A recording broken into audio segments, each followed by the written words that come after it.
앞으로 그 북한이 사실상 우리를 이제 적대적 두 국가론으로 김정은 위원장이 표현하면서 사실상 이제 남북 관계에 대해서 큰 개의를 안 한다고 한다면 앞으로 이 한반도 문제는 어떻게 풀어야 되는 것인지에 대한 궁금증이 생기는데요. 상당히 풀기 어렵겠죠. 상당히 풀기 어렵죠. 그러니까 네. 우리가 북한하고 관계를 개선하려고 하면은 기본적으로 첫째 우리 자체가 네. 백채널 디플로마시라고 해서 예. 저기 국정원을 통해서 북한하고 마크 외교적 네네. 접촉을 해야 되는데 지금 그게 죽었잖아요. 그렇습니다. 예. 그다음에 남북 관계가 아주 냉각이 되고 이랬을 때는 한국의 남쪽에 있는 네. 뭐 6.15 남측위원회, 우리 민족 서로 돕기부터 시작해서 다양한 민간단체. 그 NGO 민간단체들이 예. 있고 민간단체들이 북한하고 연계를 놓아갖고 예. 남북관계 개선의 어떤 돌파구를 마련해주고 있거든요. 네네. 그런데 지금 그게 완전히 죽었지 않습니까? 네.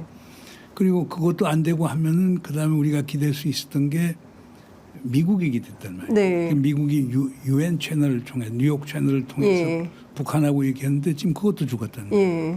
그다음 그게 안 되고 하면 이제 중국 채널 이용해 갖고 그렇죠. 중국에 당신들이 좀 북한에 메시지를 해달라 이 역할에서 또 과거 육자회담하고 할 때는 네. 이제 중국이 그렇습니다. 그 역할도 했죠. 예. 근데 그것도 지금 중국이 안 하려고 그러거든요. 예. 그게 지금 공교롭게도 네. 지금 그 역할을 해줄 수 있는 나라는 러시아밖에 없어요. 러시아. 근데 러시아는 예. 지금 우리 한국도 사실상 예. 제재를 가하고 있는 국가고 맞습니다. 미국 입장에서는 러시아하고 얘기할 수 없는 입장이고 예. 그렇기 때문에 지금 고민이 있는 거죠. 그래서 지금 남북한은 지금 우리가 군통신선 차단이 됐죠. 예. 판문점에 있는 남북한 간의 소위 통일부하고 조평통 사이에 있는 행정통신선 차단이 됐죠. 네. 국정원하고 북한 통일전선부 사이에 있던 또 전화선도 차단이 됐죠. 예. 그다음 용산 대통령실하고 조선노동당 본부 사이에 있던 한라인도 지송전화도 지금 차단이 됐죠. 그러니까 모든 게 다 끊겨졌잖아요. 사실상 냉전 시대처럼 지금 돼버린 거 아닙니까? 한반도는. 오히려 냉전 시대도 더 심각한 상황이죠. 그때는 그래도 통화가 되고 그랬었죠. 보니까 7.4 공동성명할 때 네. 다시 중앙정보부가 결국에 소위 쉽게 해서 이중첩자를 이용해갖고 네. 물꼬를 틀었고 그래서 네. 이우락 예. 부장이 이제 평양을 간 거란 말이에요. 예. 근데 그것도 이때는 뭐 하여간 라인이 있었단 말이에요. 지금은 완전히 라인을 차단시키고 심지어 했으면 지금 김정은이 하는 거 보세요. 이제 비무장지대 북측 지역에서는 이제 예. 뭐 탱크 방벽을 만들고 예. 벽을 쌓고 네. 완전히 두 개의 적대 국간이론이라고 하는 것을 예. 실증적으로 지금 보여주려고 하고 있다는 거예요. 그렇습니다. 그런 상황에서 그럼 북한하고 대화를 못하면 네. 우발적 충돌이 있다. 그러면 전화를 걸어서 야 이거 우리 의도한 게 아니다 이렇게 네, 해서 이게 설명이라도 하면은 예. 확전되는 걸 막을 수 있는데 네. 지금 그러지 않은 상황이니까 한반도 상황이 상당히 어려운 상황이라고 얘기할 수밖에 없죠. 그러면 갑자기 무슨 막 분리장벽 놓듯이 그렇게 남북 간에 심각한 이제 벽이 생기고 교류가 없게 되면 우리가 꿈꾸던 통일이나 한반도의 항구적인 평화나 이런 게 사실은 그냥 꿈처럼 돼버릴 수도 있겠다. 그렇게 되고 있죠. 그러니까 우리가 옛날에 제일 걱정했던 것은 냉전의 고도라고 얘기를 하거든요. 네. 그러니까 냉전이 끝나면서 예. 다른 국가들은 다 열리고 뭐 독일도 그렇고 하지 않았어요. 네네. 근데 이제 한반도만 이제 그게 안 돼 있어서 네. 그 냉전의 고도다. 예. 그리고 우리는 반도가 아니고 예. 정말 외로운 섬이다. 되는 건데 우리는 사실상 대륙과 해양을 연결하는 상당히 중요한 반도 국가인데 네. 우리 스스로가 대륙을 포기하고 해양으로 가는 기형적 반도 국가가 되지 않았느냐. 네. 그 과정 속에서 우리 평화는 예. 사라지고 예. 그리고 우리 번영은 위협받고 예. 이런 상황이 오는 걸 우리가 막아야 되는데 예. 지금 그게 그렇지 않은 게 불행한 현실 아니냐.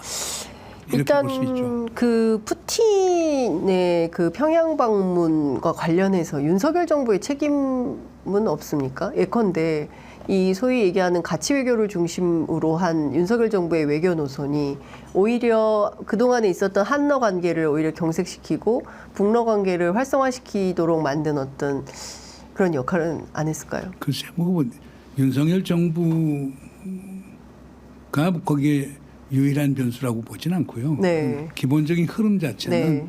하여간 푸틴이 어떻든 간에 우크라이나 침공을 했고, 맞습니다. 그다음 국제법을 어겨서 우크라이나의 영토와 주권을 사실상 침범하지 않았어요. 맞습니다. 그래서 국제사회에서 푸틴에 대한 이제 집단적 응징이 있게 된 거고, 네. 그렇게 해서 몰리게 되니까 예. 새로운 탈출구를 모색하는 게 북한은 찾아가서 얘기를 하는 거죠. 네. 그러니까 그 결과 우크라이나 전쟁의 결과로 북한의 외교적 전략적 비중이 상대적으로 또 높아졌다라고 볼 수밖에 없죠. 그건 푸틴이 잘못된 선택의 결과라고 봐야겠죠. 예. 그러나 이제 여기서 이런 건 있겠죠. 네. 그러니까 우리 정부가 러시아하고 보다 현명한 외교를 했다면은 왜냐하면 제가 4월 중순에 이제 러시아에서 뭐 국제회의 있어서 갔었거든요. 네. 러시아에서 한국을 이렇게 표현해요. 비우호적인 국가다. 한국을. 비우호적인 국가인데 이유는 뭐냐? 예. 한국이 우크라이나에 대해서 예. 이제 포탄 같은 거 우회적으로 제공해주고 그다음에 경제 재원, 인도적 지원 쭉 하는데 네. 쉽게 해서 한국이 우크라이나 편을 들었다. 그러니까 그 러시아에 대해서는 비우호적이다. 비우호적이다. 예. 그러나 비우호적인 국가 중에서는 가장 우호적인 국가라는 표현을 써요. 그 예. 푸틴이 그죠. 평양 가기 전에도 그 메시지를 보낸 맞습니다. 거거든요. 예, 예. 뭐 그래서 실질적으로 뭐 우크라이나에 무기 무기 제공하는 건 아니니까. 예. 그래서 그건 뭐 또 다른 한편에서는 제가 모스크바에서 느꼈던 건 그래요. 그러니까 러시아가 살기 위해서는 전쟁이 끝나고 살기 위해서는 결국 경제가 발전이 돼야 되는데 네. 러시아 경제를 발전시키는 데는 결국에 한국하고 협력이 필요하다. 왜냐하면 한국이 와서 가령 현대 기아 예. 가장 짧은 시간 내에 러시아의 차량 시장 점유율 1등이 됐다는 말이에요. 예. 그리고 현대 기아에 대한 존경심이 대단해요. 네. 그리고 제가 롯데 호텔에 묵었는데 네. 롯데 호텔이 모스크바에 있는 롯데 호텔. 모스크바에 있는 롯데 호텔에 묵었는데 예. 그게 가령 우리가 아는 힐튼 호텔이라든가 예. 뭐 포시즌, 예, 인터컨티넨탈 이 미국계 호텔보다도 예. 훨씬 더 정평이 있고 더 좋은 호텔로 인정을 받고 있거든요. 그래요. 그러니까 이런 식으로 지금 상하이 이런 데도 불구하고 모스크바 포함해서 러시아 내에서 한국의 이미지가 상당히 좋은 편이에요. 네. 그러니까 지금 러시아 입장에서는 그거 한편에서는 네. 그런 out of necessity, 네, 그 네. 필요성에 의해서 북한하고의 관계를 개선하지만은 아하. 우리는 한국하고의 끈을 놓고 싶지 않다. 양다리 전략입니까? 양다리 전략인데 그러니까 이제 러시아에서 얘기하는 건 세 가지의 이제 그 중요한 레드라인을 얘기하죠. 네. 첫째는 우크라이나에 무기 제공하지 말아라. 무기 제공하게 되면 우리가 보복한다. 네. 두 번째로는 우리가 북한하고 관계 개선을 할 텐데 예. 전통적 우호 관계를 심화시키는 것뿐이다. 우리가 북한에 무슨 첨단 과학기술, 첨단 군사 기술을 제공하거나 이런 일은 없다. 첨단 무기를 제공하는 일, 이런 건 없다. 예. 그러나 우리가 북한에 대해서 식량, 그다음에 석유, 가스, 그다음 생필품 같은 건 우리가 지원할 용의가 있다. 예. 그거 갖고 한국 정부가 회방을 하지 말아라.